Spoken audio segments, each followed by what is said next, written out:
Hello friends, मैं Omkar Yadav current study with Om academy में आपका स्वागत करता हूं।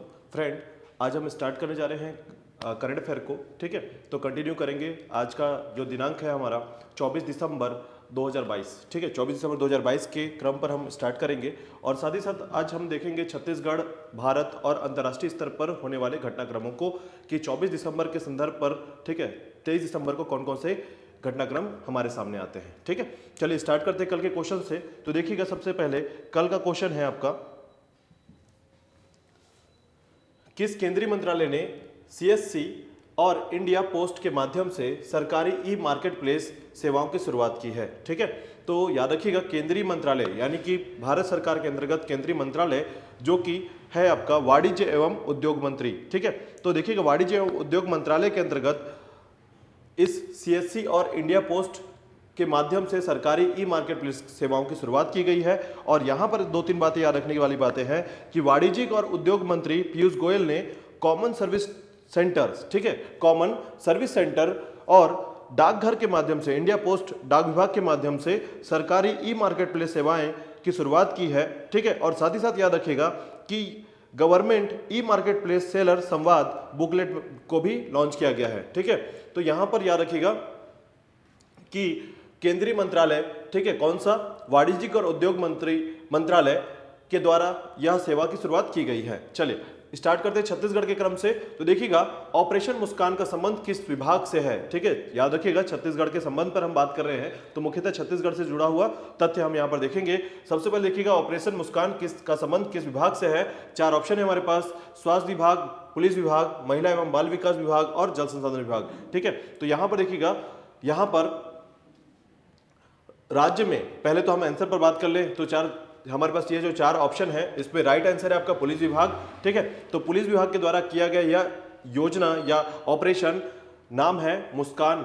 ठीक है, तो देखिएगा, राज्य के पुलिस विभाग से संबंधित यह योजना, जिसमें रायपुर पुलिस ने गायब नाबालिग लड़के लड़कियों को ढूंढने के लिए ऑपरेशन मुस्कान चलाया है। ठीक है, तो याद रखिएगा, ऑपरेशन मुस्कान जो है, यह जो भी नाबालिग बच्चे हैं, ठीक है, लड़के लड़कियां हैं, उनको ढूंढने के लिए पुलिस विभाग के द्वारा चलाया गया है। वर्तमान में राज्य में सबसे ज्यादा 424 नाबालिग लड़के लड़कियों को ढूंढा गया है और साथ ही साथ याद रखिएगा, पिछले 22 वर्षों में 8658 लोगों को ढूंढा गया है। ठीक है, तो ये एक इंपॉर्टेंट ऑपरेशन है, याद रखिएगा, ऑपरेशन मुस्कान। ठीक है, इसके बाद देखिएगा, नेक्स्ट है आपका, छत्तीसगढ़ के कौन से संस्थान में मालाबार प्राइड, ठीक है, मालाबार प्राइड हॉर्नबिल नामक पक्षी देखा गया है। तो इसका राइट आंसर है आपका इंद्रावती टाइगर रिजर्व में मालाबार प्राइड हॉर्नबिल। ठीक है, ये पक्षी जो है मुख्यतः भारतवर्ष और श्रीलंका में पाया जाता है, याद रखिएगा।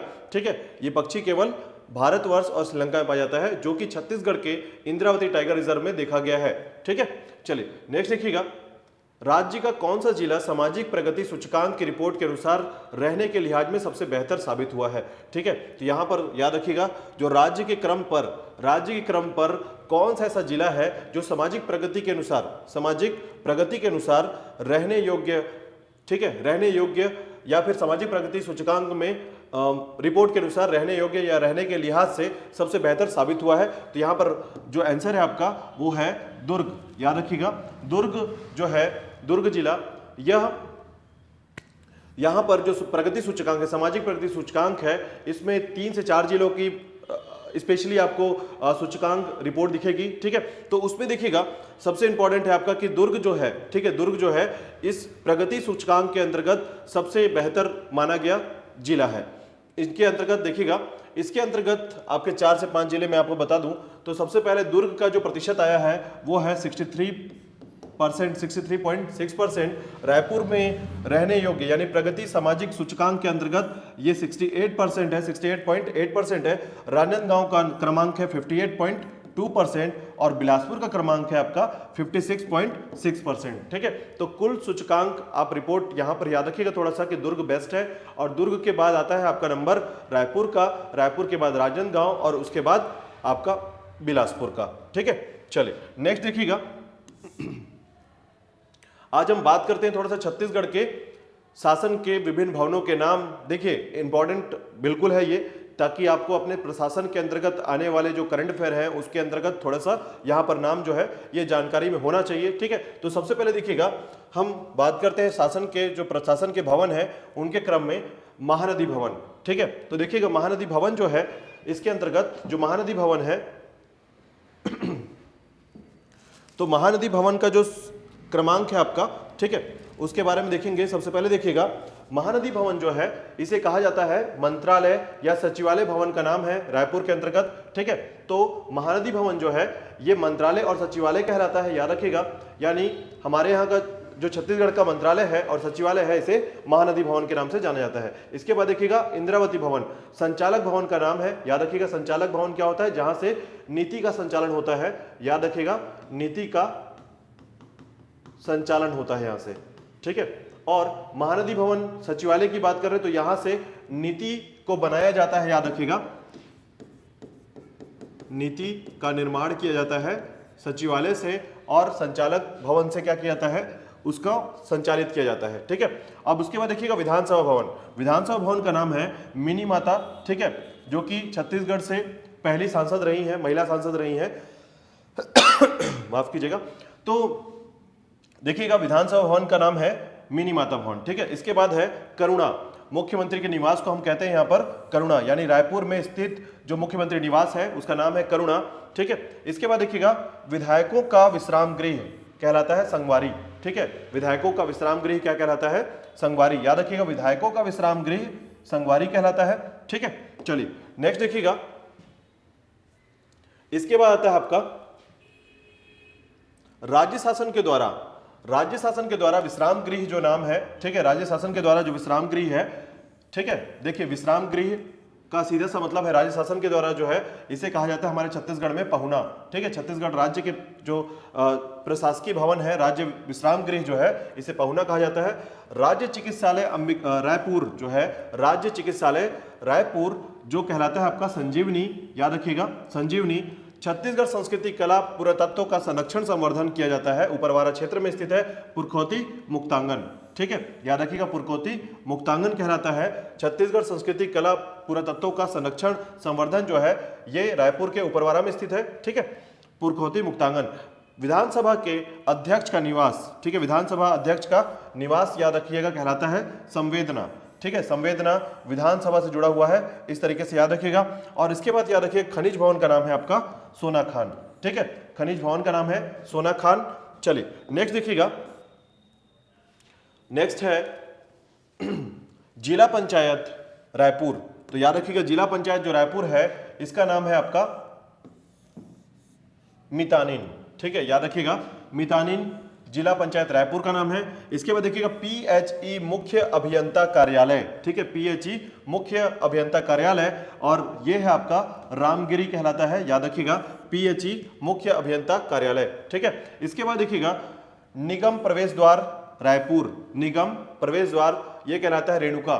ठीक है, याद रखिएगा इसे कहते हैं रेणुका भवन। ठीक है, निगम प्रवेश द्वार। इसके बाद देखिएगा वन विभाग जो है यह अरण्य भवन कहलाता है, ये बिल्कुल याद रख लेंगे आप क्योंकि एक ही बार में आपको याद हो जाएगा ये वन विभाग। ठीक है, इसके बाद देखिएगा जल संसाधन विभाग प्रमुख अभियंता, जल संसाधन प्रमुख अभियंता रायपुर और ये कहलाता है सिहावा। ठीक है, तो इस तरीके से हमारे राज्य के कुछ प्रशासनिक भवन है, इनका नाम जो केंद्रण किया गया है उसे याद रखिएगा। चलिए आगे देखते हैं, नेक्स्ट देखिएगा राष्ट्र के घटनाक्रम पे देखते हैं भारत के संदर्भ पर। तो देखिएगा भारत में हर साल राष्ट्रीय उपभोक्ता दिवस कब मनाया जाता है?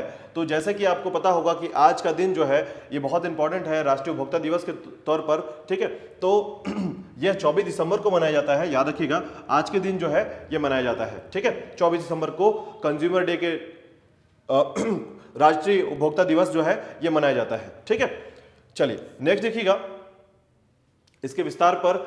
तो 1986 में भारत के राष्ट्रपति द्वारा उपभोक्ता संरक्षण अधिनियम को स्वीकृति प्रदान हुई थी। ठीक है, विश्व स्तर पर उपभोक्ता दिवस जो है विश्व स्तर पर याद रखिएगा ये 15 मार्च को मनाया जाता है। ठीक है, यानी विश्व स्तर पर ये उपभोक्ता दिवस कब मनाया जाता है? 15 मार्च को मनाया जाता है।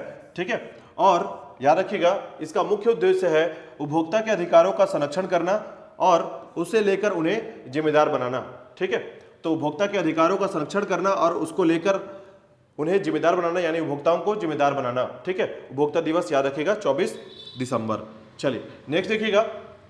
नेक्स्ट है वह ऐतिहासिक रूप से रोचक झील कौन सी है जो भारत में मशहूर पर्यटनों के लिए इंपॉर्टेंट है, यानी उनमें से एक है। तो इसका नाम है लोनार झील। ठीक है, महाराष्ट्र में स्थित लोनार झील जो है आज वर्तमान समय में पर्यटनों के लिए बहुत ज्यादा मशहूर हो चुका है। ठीक है, याद रखिएगा लोनार झील के बारे में। चलिए इसमें देखिएगा, पर्यटन स्थलों में से एक लोनार झील महाराष्ट्र के बुलढाणा जिले में स्थित है। यह झील करीब 52,000 साल पहले उल्कापिंड के गिरने से बना था। ठीक है, तो याद रखिएगा इस तरीके के झील जो है देखने को बहुत कम मिलते हैं और ऐसे झील जो है ये पर्यटन का केंद्रण करते हैं, आकर्षण करते हैं। चलिए नेक्स्ट देखिएगा, 95 अकादमी पुरस्कार के लिए नाटू नाटू सॉन्ग और किस भारतीय फिल्म को शॉर्टलिस्ट किया गया है। ठीक है, तो याद रखिएगा इसमें आंसर है छेलो सो। भारतीय फिल्म है छेलो सो, इसे शॉर्टलिस्ट किया गया है भारतीय फिल्म को, और साथ ही साथ नाटू नाटू सॉन्ग को भी शॉर्टलिस्ट किया गया है। ठीक है, देखते हैं इसके बारे में। तो देखिएगा भारतीय फिल्म छेलो सो को 95 अकादमी पुरस्कार, ऑस्कर पुरस्कार के लिए शॉर्टलिस्ट किया गया है, कर लिया गया है। छेलो सो का मुकाबला 14 अन्य फिल्मों के साथ होगा। ठीक है, चलिए नेक्स्ट बिंदु पर बात करते हैं। दुनिया की सबसे बड़ी ऑटो कंपनियां किस देश में रिसर्च सेंटर खोल रही हैं? तो वो खोल रही हैं आपके भारत में। ठीक है, इस पे भारत में आने के बाद एक रोजगार की व्यवस्था को एक नया इकाई मिलेगा, नया आधार मिलेगा। ठीक है, तो इसके बाद देखिएगा इसके बारे में, देश के automobiles engineering research and development R&D market करीब 4 लाख करोड़ तक पहुंच गया है। भारत का R&D मार्केट 2016 में 1.85 लाख करोड़ था और जो 2022 में 12.67% की ग्रोथ के साथ 3.9 लाख करोड़ रुपए पहुंचने का अनुमान किया गया है। ठीक है, तो ये बहुत इंपॉर्टेंट है कि किसी देश में ऑटोमोबाइल्स इंजीनियरिंग रिसर्च सेंटर जो है डेवलप किया जा रहा है, ये बहुत इंपॉर्टेंट है, भारत के परिदृश्य में ये बहुत इंपॉर्टेंट है। चलिए नेक्स्ट देखिएगा, हाल ही में NAAC से A ग्रेड प्राप्त करने वाला एकमात्र भारतीय विश्वविद्यालय कौन सा बना है? तो ये है आपका गुरु नानक देव विश्वविद्यालय। ठीक है, याद रखिएगा गुरु नानक देव विश्वविद्यालय को NAAC से A ग्रेड का उपलब्धि प्राप्त हुआ है। इसके बारे में देखिएगा, गुरु नानक देव विश्वविद्यालय की स्थापना 24 नवंबर 1969 को श्री गुरु नानक देव जी के 500वीं जयंती पर अमृतसर पंजाब में की गई थी। विश्वविद्यालय को UGC द्वारा उत्कृष्टता की क्षमता वाले विश्वविद्यालय का भी दर्जा दिया गया है। ठीक है, तो यहां पर यह क्रम याद रखिएगा, इंपॉर्टेंट है।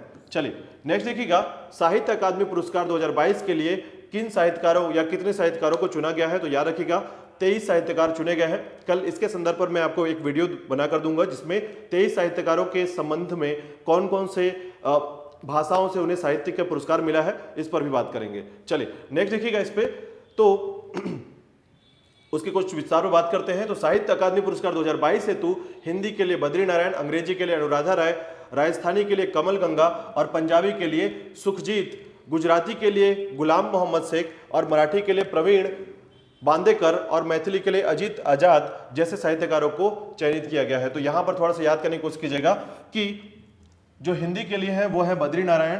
ठीक है, हिंदी के लिए बद्री नारायण और अंग्रेजी के लिए अनुराधा राय। ठीक है, तो आप थोड़ा सा यहां पर अंग्रेजी जैसे चीजों को करेक्ट कर सकते हैं कि यहां पर हम राय शब्द का यूज कर रहे हैं अंग्रेजी के तौर पर। ठीक है, राजस्थानी के लिए देखिएगा, राजस्थानी के लिए कमल गंगा, ठीक है, और पंजाबी के लिए सुखजीत सिंह। तो आप ऐसे कनेक्ट करके थोड़ा भाषाओं के साथ जोड़कर चल सकते हैं। गुजराती के लिए गुलाम मोहम्मद, ठीक है, गुजराती गुलाम मोहम्मद शेख, मराठी के लिए प्रवीण बांदेकर, ठीक है, याद रखिएगा, और मैथिली के लिए अजीत आजाद जैसे साहित्यकारों को चयनित किया गया है। ठीक है, साहित्य अकादमी पुरस्कार 2022 के लिए। चलिए नेक्स्ट देखिएगा, वर्ल्ड बॉडी बिल्डिंग चैंपियनशिप 2022 के अनुसार मिस्टर ओलंपिया और मिस ओलंपिया किन्हें चुना गया है? तो देखिएगा मिस्टर ओलंपिया है 2022 में हादी चुपन, ठीक है, नाम याद रखिएगा, हादी चुपन जो कि ईरान से है। ठीक है, हादी चुपन ईरान से है। और दूसरा याद रखिएगा मिस ओलंपिया 2022 से एंड्रिया सा, ठीक है, एंड्रिया सा। तो याद रखिएगा हादी चुपन और एंड्रिया सा, ये दोनों जो है मिस्टर ओलंपिया और मिस ओलंपिया बने हैं। ठीक है, वर्ल्ड बॉडी बिल्डिंग चैंपियनशिप 2022 के अनुसार। चलिए नेक्स्ट देखिएगा, यह है आज का क्वेश्चन आपके लिए, इसका आंसर जरूर कमेंट बॉक्स में कीजिएगा। नेपाल के किस कांग्रेस अध्यक्ष को संसदीय दल का नेता नियुक्त किया गया है। ठीक है, तो इसका आंसर कमेंट बॉक्स में जरूर शेयर कीजिएगा, सेंड कीजिएगा। मिलते हैं कल नए करंट अफेयर के साथ। ठीक है, धन्यवाद।